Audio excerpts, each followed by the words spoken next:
Hello, welcome back to ఈ తరం కథలు. ప్లీజ్ ముందుగా వీడియోకి ఒక చిన్న లైక్ చేయండి. లైక్తో పాటు హైప్ ఇవ్వండి. ఈరోజు కథ యాంగ్రీ హస్బెండ్ పార్ట్ 35. కథను రచించిన వారు సుజాత గారు, వాయిస్ ఓవర్ మీ శ్వేత. ఇక లేట్ చేయకుండా స్టోరీలోకి వెళ్ళిపోదాం. ఆది శ్రేష్ఠ ఇద్దరూ కలిసి షాప్లోకి వెళ్తారు. ఏం కావాలి సార్ అని వినయంగా అడుగుతారు అక్కడ ఉన్న సేల్స్ గర్ల్స్. తనని అడగండి అన్నట్టు శ్రేష్ఠ వైపు చూపిస్తాడు ఆది. చెప్పండి మేడం, ఏం కావాలి?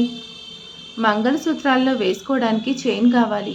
ఓకే మేడం రండి అని చాలా మోడల్ చూపిస్తూ ఉంటారు. కానీ శ్రేష్ఠకి ఏం తీసుకోవాలో అర్థం కాలేదు. ఎందుకంటే ఎప్పుడైనా ఏదైనా కావాలి అంటే వాళ్ళ అమ్మ తెచ్చిస్తుంది, లేదంటే దక్ష కొని ఇస్తుంది. ఇప్పుడు ఎలా సెలెక్ట్ చేసుకోవాలి? శ్రేష్ఠ ఇబ్బందిని గమనించి, మేడం మీరు ఒకటి వేసుకొని చూడండి, మీ నెక్కి ఏది అందంగా కనిపిస్తే అది తీసుకోండి అంటుంది సేల్స్ గర్ల్. ఒక్కొక్కటి వేసుకొని చూస్తూ ఉంటుంది. అన్నీ బాగానే ఉన్నాయి, ఏది తీసుకోవాలో అర్థం కాదు శ్రేష్ఠకి. మేడం ఎందుకంత కంగారు పడతారు, సార్ హెల్ప్ తీసుకోవచ్చు కదా అంటుంది సేల్స్ గర్ల్స్. ఆది మాత్రం తనకి నచ్చినవన్నీ గుర్తు పెట్టుకుంటూ ఉంటాడు. తను అడిగితే చెప్పాలనుకుంటాడు, అడుగుతుందో లేదో తెలియదు, చెప్తే ఏమంటుందో. పైగా బయటకు వచ్చినప్పుడు గొడవ పడడం దేనికి అని సైలెంట్గా డిస్ప్లేలో ఉన్న జ్యువెలరీ మొత్తం చూస్తూ ఉంటాడు ఆది. ఆహా, నువ్వు ఇలా పిలుస్తుంటే ఎంత బాగుందో, పక్కనే ఉన్నాడు కదా చూడు, పలకట్లేదు అనుకొని చిన్నగా చేతి మీద తడుతుంది. ఏంటి అంటాడు. వీటిలో ఏది బాగుందో చెప్పొచ్చు కదా, నాకు అర్థం కావట్లేదు అని అడుగుతుంది శ్రేష్ఠ. నువ్వు అడగలేదు కదా, అందుకే సైలెంట్గా ఉన్నాను. ఇప్పుడు అడుగుతున్నావుగా, చెప్పు. అదేదో కొంచెం నవ్వుతూ అడగచ్చుగా.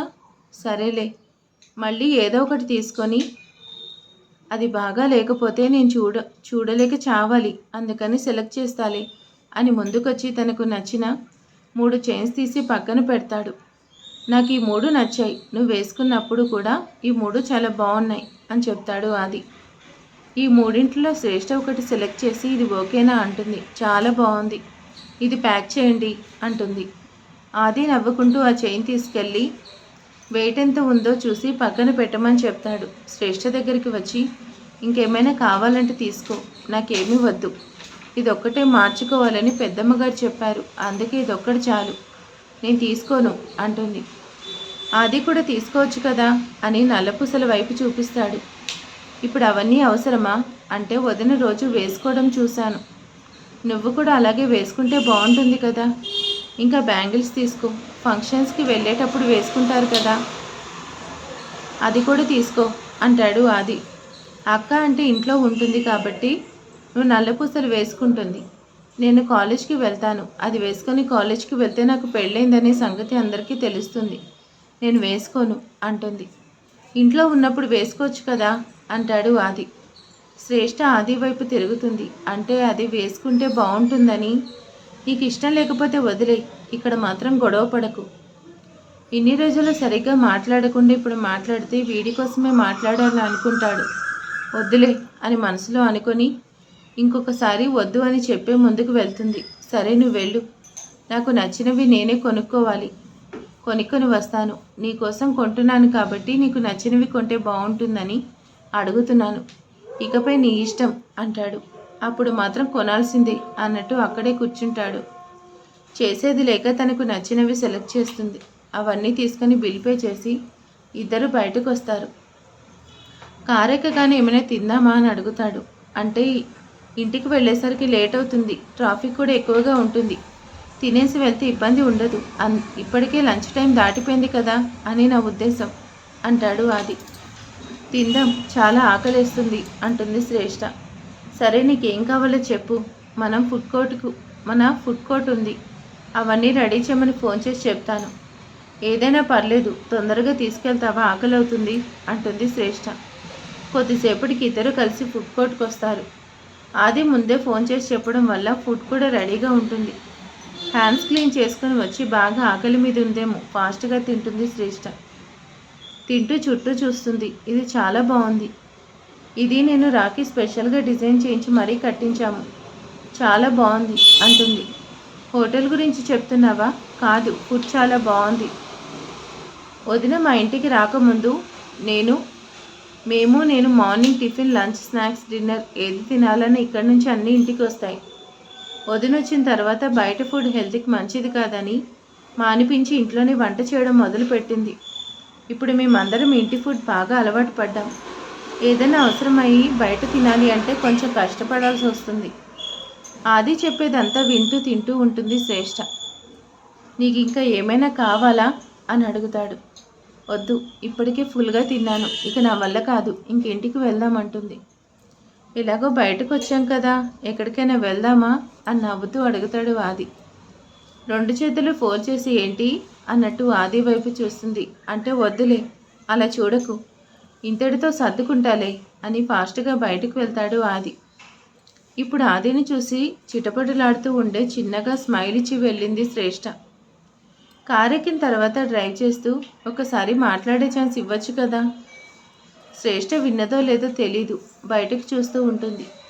ఇక ఆది కూడా సైలెంట్గా డ్రైవ్ చేస్తూ ఇంటికి వస్తారు. అప్పుడే లడ్డు, కీర్తన కూడా వస్తారు. కారు దిగి అందరూ ఒకేసారి లోపలికి వెళ్తారు. కీర్తన బ్యాగ్తో సహా లోపలికి వెళ్తుంది. అక్కడ తాతగారు, దక్ష, వర్ధిని అందరూ కూర్చొని కాఫీ తాగుతూ ఉన్నా కానీ వాళ్ళని పలకరించదు, తెచ్చింది చూపించలేదు. ఈ విషయాన్ని వాళ్ళిద్దరూ పట్టించుకోకపోయినా తాతగారు నోటీస్ చేశారు. శ్రేష్ఠ మాత్రం వర్ధిని గారి పక్కన కూర్చొని, పెద్దమ్మ ఇవన్నీ కొన్నాను, ఎలా ఉన్నాయి చూడండి అని తనకు చూపిస్తుంది. తాతగారికి కూడా చూపిస్తుంది. దక్ష అక్కడే ఉన్నా కానీ చూడమని చెప్పదు. దక్ష కూడా తను నాకు చూపిస్తుందా లేదా అని ఫోన్ చూసుకుంటూ ఉంటుంది. వాళ్ళిద్దరూ చూడగానే అవి తీసుకొని లోపలికి వెళ్తుంది, కానీ వాళ్ళ అక్కకు మాత్రం చూపించదు. దక్ష కొంచెం ఫీల్ అయినా కానీ నవ్వుతూ కనిపిస్తుంది. తాతగారు ఈ విషయాన్ని కూడా బాగా నోటీస్ చేశారు. కీర్తన అందరూ అక్కడే ఉన్నారు, నువ్వు తెచ్చుకునే వాళ్ళకి చూపించవచ్చు కదా అంటాడు లడ్డు. శ్రేష్ఠ అంటే దక్షకి చెల్లెలు కాబట్టి తను చూపించింది, నేనెందుకు చూపించాలి? పైగా తాతగారు ఇచ్చిన డబ్బులు కాకుండా నువ్వు కూడా ఎక్స్ట్రా డబ్బులు పెట్టి నాకు బోలెడంత బంగారం కొన్నప్పుడు అంటే వాళ్ళు జెర్సీ ఫీల్ అవుతారు, కుళ్ళుకుంటారు. మన ఇద్దరి మధ్య ఉన్న ప్రేమను చూసి దిష్టి పెడతారు. అందుకని నువ్వు నాకు ప్రేమగా కొన్ని పెట్టిన బంగారాన్ని నా దగ్గరే దాచుకుంటాను. చా, అలా ఏం జరగదు, అలా ఫీల్ అయ్యే వాళ్ళు ఇంట్లో ఎవరూ లేరు. కీర్తన వెంటనే లేచి నిలబడి లడ్డు మెడ చుట్టూ చేతులు వేసి, నేను వచ్చిన దగ్గర నుంచి ఏదో ఒక రకంగా చిన్న చిన్న ప్రాబ్లమ్స్ నా ప్రమేయం లేకుండానే వస్తున్నాయి కదా. ఇప్పుడు నువ్వు ఇంత బంగారం కొని పెట్టావంటే మళ్ళీ ఎవరైనా ఏదైనా అంటారు. ఆ మాటకి మనమిద్దరం బాధపడాలి. నేను బాధపడినా పర్వాలేదు, నువ్వు బాధపడడం నేను చూడలేను. అందుకే వద్దు అనుకున్నాను. నా మాట విను లడ్డు. అప్పటికీ కీర్తన చెప్పింది కరెక్టే అనిపిస్తుంది లడ్డుకి. సరే, నీ ఇష్టం, వచ్చినట్టు చేసుకో అని చెప్పాడు. థ్యాంక్ యూ లడ్డు అని గారాలు పోతుంది. ప్రస్తుతానికి కీర్తన ప్రేమలో పీకల దాకా మునిగిపోతున్నాను. లడ్డు చూడాలి ముందు ముందు ఏం జరుగుతుందో. దక్ష పార్కుకి వెళ్దామా అని అడుగుతారు తాతగారు. వెళ్దాం తాతయ్య, మన పార్కు ఉంది కదా, అక్కడికే వెళ్దామంటుంది. ఇద్దరు కారులో అక్కడికి వెళ్ళి కారు పార్క్ చేసి నడుస్తూ తాత మనవరాళ్ళు లోపలికి వెళ్తారు. సాయంత్రం అవ్వడంతో వాకింగ్ చేసేవాళ్ళు చాలామంది అక్కడే ఉంటారు. చిన్నపిల్లలు ఆడుకుంటూ ఉంటారు. దక్ష, ఈ పార్కు చూస్తుంటే నీకేమనిపిస్తుంది? తాతయ్య, ఒక్కొక్కరి ఆలోచన విధానం ఒక్కొక్కలా ఉంటుంది. అంటే ఉదాహరణకి మీ మనవడుని తీసుకోండి. తన పెద్ద బిజినెస్ మ్యాన్ కాబట్టి ఇక్కడ ఒక షాపింగ్ మాల్ కట్టాలని ఆలోచిస్తున్నాడు. కాదు దక్ష, సూపర్ మార్కెట్ ఏదో ఒకటేలే తాతయ్య, ఎందుకంటే తను బాగా బిజినెస్ మైండ్ కాబట్టి. అలాగే మీ మనసులో ఇంకొకటి ఉండొచ్చు, నా మనసులో ఇంకొకటి ఉంటుంది. ఇంతకీ నా మనవరాలు మనసులో ఏముందో? ఏదో ఒకటి ఉంటుందిలే తాతయ్య, నా మనసులో ఏది ఉన్నా అదేమీ జరగదు కదా. ఎవరు ఎన్ని చెప్పినా మా శ్రీవారు ఏం చేయాలనుకుంటే అదే జరుగుతుంది అంటారు. సరదాగా చెప్పచ్చు కదా, నువ్వేమనుకుంటున్నావు? నిజం చెప్పమంటారా? చెప్పమ్మా. నాకైతే ఈ పార్కుని ఇలాగే ఉంచి దీన్ని ఇంకా బాగా డెవలప్ చేసి ఇంకా నీట్నెస్గా మెయింటైన్ చేస్తూ అక్కడ ఉన్న స్కూల్ కూడా అలాగే ఉండాలని నా కోరిక. తాతగారు చిన్నగా నవ్వుతారు. ఎందుకు తాతయ్య గారు నవ్వుతున్నారు? నవ్వక ఏం చేయమంటావు? దీని కాస్ట్ ఎంతో తెలుసా? కోట్లలో ఉంది. దాన్ని అలాగే ఎలా వదిలేస్తాం? తెలుసు తాతయ్య, కానీ ఒక్కసారి ఆలోచించండి. అక్కడ చదువుకునే పిల్లలందరూ స్లమ్ ఏరియాకి సంబంధించిన వాళ్ళు. వాళ్ళకి చదువుకునే అవకాశం పోతుంది. పైగా చెట్ల నుంచి ఫ్రీగా వచ్చే ఆక్సిజన్. చెట్లు లేక ఆక్సిజన్ కూడా కొనుక్కునే పరిస్థితికి వచ్చాం. అంటే ఏంటి నీ ఉద్దేశం? కొన్ని కోట్ల రూపాయల ఆస్తిని ఇలా పబ్లిక్ కోసం వదిలేయాలా? తాతయ్య గారు నిన్ను అలా అనలేదు. నా ఉద్దేశం చెప్పమన్నారు కాబట్టి చెప్పాను. నేనైతే దాన్ని ఇలాగే ఉంచేదాన్ని అని చెప్పాను అంతే. ఒక స్థాయికి వచ్చిన తర్వాత పెద్ద పెద్ద వాళ్ళందరూ సమాజం శ్రేయస్సుల కోసం తమ ఆస్తుల్లోని కొంత భాగాన్ని ఖర్చు పెడతారు. వాళ్లకు నచ్చిన లాభాల్లో ఎంతో కొంత పెద్దవారి కోసం దాన ధర్మాలు చేస్తారు. మనమంత గొప్పవాళ్ళం కాకపోయి ఉండొచ్చు. ఇప్పుడు ఎలాగో ఈ స్థలం ఉంది కదా, దాన్ని ఇంకొంచెం పచ్చగా చేసి అలాగే ఉంచుతాం అంటున్నాను. ఇది జరుగుతుందని అనుకుంటున్నావా? జరగదని నాకు కూడా తెలుసు తాతగారు. నేనైతే ఇలా చేసేదానని చెప్తున్నాను. ముందే చెప్పాను కదా, ఒక్కొక్క వ్యక్తి ఆలోచనలు ఒక్కొక్క రకంగా ఉంటాయని. నిజం చెప్పన దక్ష, నీ ఆలోచన నాకు చాలా బాగా నచ్చింది. కానీ దీన్ని అమలు పరచాలంటే మీ ఆయన ఒప్పుకోవాలి. ఎందుకంటే అది తన పేరు మీదే ఉంది. తాతయ్య ఇది ఇలా చేస్తే బాగుంటుంది అన్నాను, కానీ దీన్ని అలాగే చేయాలి, నా ఇష్టం వచ్చినట్టు జరగాలి అని నేనేమాత్రం మా శ్రీవారిని ఇబ్బంది పెట్టను. తనకి ఎలా నచ్చితే అలా చేయమని చెప్తాను. మరి నువ్వు చెప్తే వింటాడేమో, ఒకసారి ట్రై చేయి అంటారు తాతగారు. దక్ష ఏదో ఆలోచిస్తూ ఉంటుంది.